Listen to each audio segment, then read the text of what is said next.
I'd like to welcome guests to this very unusual launch of Refugee Week and to acknowledge that we meet on the lands of the Kaurna people and pay our respects to their elders past and present. Because of the current pandemic situation, we're complying with COVID-19 protocols as we launch Refugee Week this year, and so we do so by video with people spaced appropriately.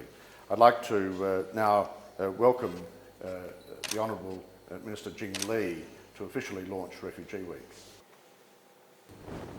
Distinguished guests, ladies and gentlemen, it's a great honour today representing the Premier of South Australia, the Honourable Stephen Marshall, to officially launch the 2020 Refugee Week. It is a bit like that, 2020, with 20 people in the room. That's what COVID-19 restriction is all about.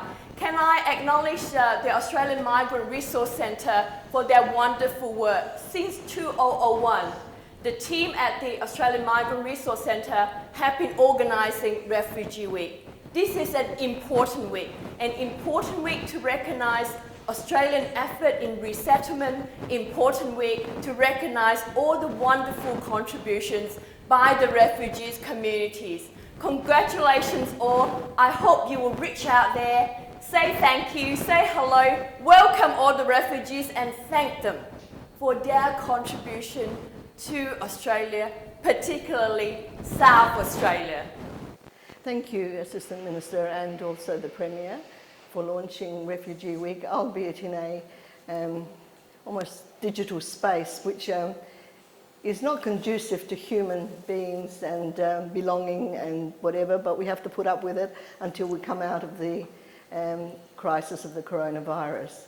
The MRC convenes Refugee Week, but Refugee Week is made up of over 20 Refugee Week committee organisations and representatives, both government and NGOs and community people, and couldn't be done without all of them.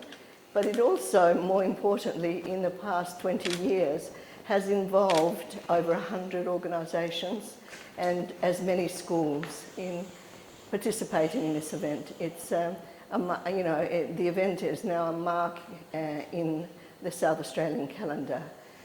I would just like to remind people, and this is a time for us to reflect on the asylum seekers around the world, who, while we've been able to get through the pandemic in a very civilised, Western middle-class manner, they are in camps awaiting and can't even get to Australia for those that have been approved.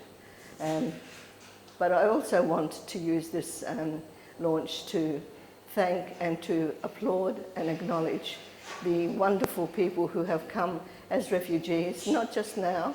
I'm talking about the 18th and 19th century with the first Lutheran refugees in South Australia, to now with the Yazidis, the last group of refugees to South Australia. And the contributions that this group of people have made to South Australia is absolutely enormous. And I think we need to just congratulate and acknowledge this during Refugee Week. So I hope that you enjoy it, even albeit digitally. We'll just do steps.